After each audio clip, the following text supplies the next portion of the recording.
வணக்கம். இன்றைக்கி நம்ம பார்க்க போகிற வேலைவாய்ப்பு இந்தியன் போஸ்ட் ஆஃபீஸ்லேருந்து வந்திருக்கு. இது ஒரு சென்ட்ரல் கவர்மெண்ட் ஜாப். இதுக்கான குவாலிஃபிகேஷன் என்ன அப்படின்னு சொல்லி பார்த்தீங்கன்னா, எலிஜிபிள் கேண்டிடேட் யார் அப்படின்னா 10ஆம் வகுப்பு முடிச்சதுலேருந்து எனி டிகிரி முடித்தவங்க யார் வேணாலையும் அப்ளை பண்ணலாம். இன்ஜினியரிங் டிகிரி 10th 12th யார் வேணாலும் ஓகே. ஆனால் கூட நீங்கள் ஹெவி மோட்டார் வெஹிக்கிளோட டிரைவிங் லைசன்ஸ் நீங்கள் வச்சுருக்கணும். லைசன்ஸ் வச்சுருந்தா யார் வேணாலும் அப்ளை பண்ணலாம்.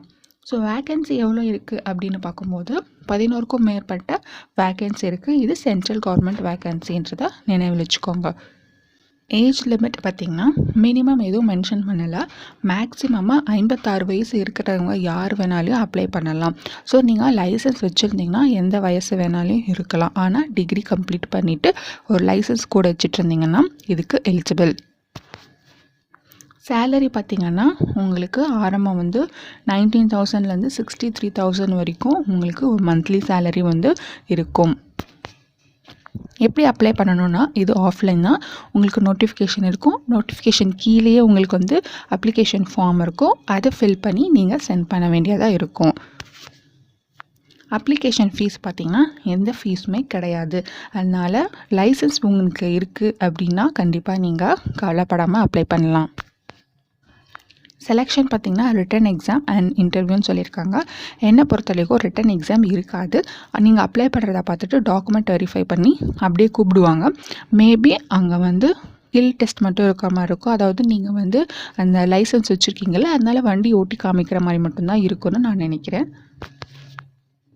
டேட் பார்த்திங்கன்னா சப்மிஷன் டேட் 1/9/2021 ஆரம்பித்து லாஸ்ட் டேட் உங்களுக்கு 30/10/2021 வரையும் இருக்குது. அதனால் ஒரு லாங் டியூரேஷன் இருக்குது. பொறுமையாக நீங்கள் படித்து பார்த்துட்டு இல்லை உங்கள் நண்பர்களுக்கு தெரிவிக்கிறீங்கன்னா அவங்களுக்கும் தெரிவிச்சுட்டு நீங்கள் நிதானமாகவே அப்ளை பண்ணலாம். ஆனால் முடிஞ்ச அளவு சீக்கிரமாக அப்ளை பண்ணி வச்சுக்கோங்க. அப்படி உங்களுக்கு டிரைவிங்கில் ரொம்ப நாள் ஆகிடுச்சு அப்படின்னும் போது இதை அப்ளை பண்ணிவிட்டு கண்டிப்பாக டிரைவிங் பண்ணி பார்த்துக்கோங்க. இதுக்கான நோட்டிஃபிகேஷன் என்ன அப்படின்னு சொல்லிட்டு நம்ம இப்போ பார்த்துடலாம். Ministry of communication department of post India போபால்லேருந்து வந்திருக்கு. ஸோ இதில் நீங்கள் சப்ஜெக்ட் பார்த்திங்கன்னா உங்களுக்கு தெரியும் 11 vacancies in the grade of staff car driver. So அவங்களுக்கு எவ்வளோ சம்பளம் இருக்குன்னா 19,000லேருந்து 63,200 வரையும் இருக்கும் அப்படின்னு சொல்லியிருக்காங்க. இந்த office of manager mail motor service Bhopal Indore Jabalpur in postal division of deputation observation in the department of the post failing which by deputation observation from the other ministries department or through deputation or re-employment of armed force personnel. So நீங்கள் ஆர்மியில் இருந்தீங்க retired ஆகிட்டீங்க அப்படின்னா கூட இவங்க eligible தான். அதே மாதிரி இல்லை நான் சிவில் தான் நீங்கள் ஜாப்க்கு தேடிட்டுருக்கீங்க அப்படின்னா நீங்களும் கண்டிப்பாக அப்ளை பண்ணலாம். இது மேனேஜர் இல்லைனா மெயில் மோட்டார் சர்வீஸ் அந்த மாதிரியான சர்வீஸில் நீங்கள் டிரைவராக ஒர்க் பண்ண வேண்டியதாக இருக்கும். ஸோ இதில் பார்த்திங்கன்னா உங்களுக்கு தெரியும் எல்லாமே கிளியராக கொடுத்துருக்காங்க. எலிஜிபிள் கண்டிஷன்ஸ் கொடுத்துருக்காங்க. இல்லை வேறு டிபார்ட்மெண்ட்லேருந்து இதுக்கு அப்ளை பண்ணுறாங்கன்னா அவங்களுக்கு என்ன, ஸோ எல்லாமே கிளியராக உங்களுக்கு கொடுத்துருப்பாங்க. ஏஜ் லிமிட்டில் நீங்கள் பார்த்தீங்கன்னா அவங்க மினிமமாக எதுவும் கொடுக்கல, மேக்ஸிமமாக 56 ஏஜ்னு மட்டும்தான் சொல்லியிருக்காங்க. யாருக்கும் ரிசர்வேஷன்லாம் கிடையாது. திறமை அடிப்படையில் அப்படியே எடுத்துப்பாங்க. ஸோ எல்லாமே கிளியராக உங்களுக்கு அந்த நோட்டிஃபிகேஷனில் இருக்கும்.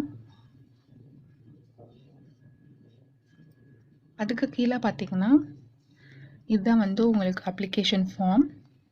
இங்கே உங்கள் நேம், போஸ்டல் அட்ரஸ் ஆஃப் உங்களோட அட்ரஸ், டேட் ஆஃப் பர்த், இல்லை நீங்கள் ரிட்டையர்ட் ஆகிருக்க பர்சன் அப்படின்னா உங்களோட retirement date, educational qualification, community knowledge எல்லாமே இதில் இருக்கும்.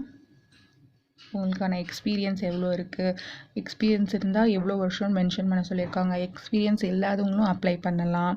இப்போ ஏதாச்சும் எம்ப்ளாய்மெண்ட் அதாவது வேலையில் இருக்கீங்க அப்படின்னா அதுக்கான என்ன அப்படின்னு சொல்லிட்டு நீங்கள் மென்ஷன் பண்ண வேண்டியதாக இருக்கும். ஸோ எல்லாமே நீங்கள் இந்த ஒரு அப்ளிகேஷன் ஃபார்ம்லேயே நீங்கள் கிளியராக மென்ஷன் பண்ணி அனுப்ப வேண்டியதாக இருக்கும். இதுக்கு கீழே பார்த்தீங்கன்னா சப்போஸ் நீங்கள் இப்போ ஒர்க் பண்ணிகிட்ருக்கீங்க அப்படின்னா அங்கேருந்து அவங்க ஹையர் ஆஃபீஸர்கிட்டேருந்து இந்த லெட்டர் வந்து நீங்கள் சைன் பண்ணி இதுவும் சேர்த்து அனுப்ப வேண்டியதாக இருக்கும். இல்லை நான் எந்த வேலையிலையும் இல்லை அப்படின்னா நீங்கள் இந்த மேலே நான் சொன்ன அந்த ஃபார்ம் மட்டும் ஃபில் பண்ணி அனுப்பிச்சா போதும். ஸோ யாராச்சும் உங்கள் நண்பர்கள் வேலை தேடிட்டு இருக்காங்க அப்படின்னா கண்டிப்பாக அவங்களுக்கு இதை வந்து ஷேர் பண்ணுங்கள். உங்களுக்கு ரொம்ப யூஸ்ஃபுல்லாக இருக்கும். ஏன்னா வேலை தேடுறவங்களோட மனநிலை என்னன்னு புரியும். அதனால் நாம் மட்டும் பயன்பெறாமல் நம்மளோட நண்பர்கள் நம்மளோட உறவினர்களுக்கும் கண்டிப்பாக அனுப்பிச்சி வைங்க. இதே மாதிரியான வீடியோஸ் நம்ம சேனலில் கண்டிப்பாக போஸ்ட் பண்ணிகிட்ருக்கோம். அதனால் ஃபாலோ பண்ணிகிட்டே இருங்க, சப்ஸ்கிரைப் பண்ணிக்கோங்க, ஷேர் பண்ணுங்கள். ஏதாச்சும் டவுட் இருந்தால் கமெண்ட் பண்ணுங்கள். தேங்க்ஸ் ஃபார் வாட்சிங். தேங்க்யூ.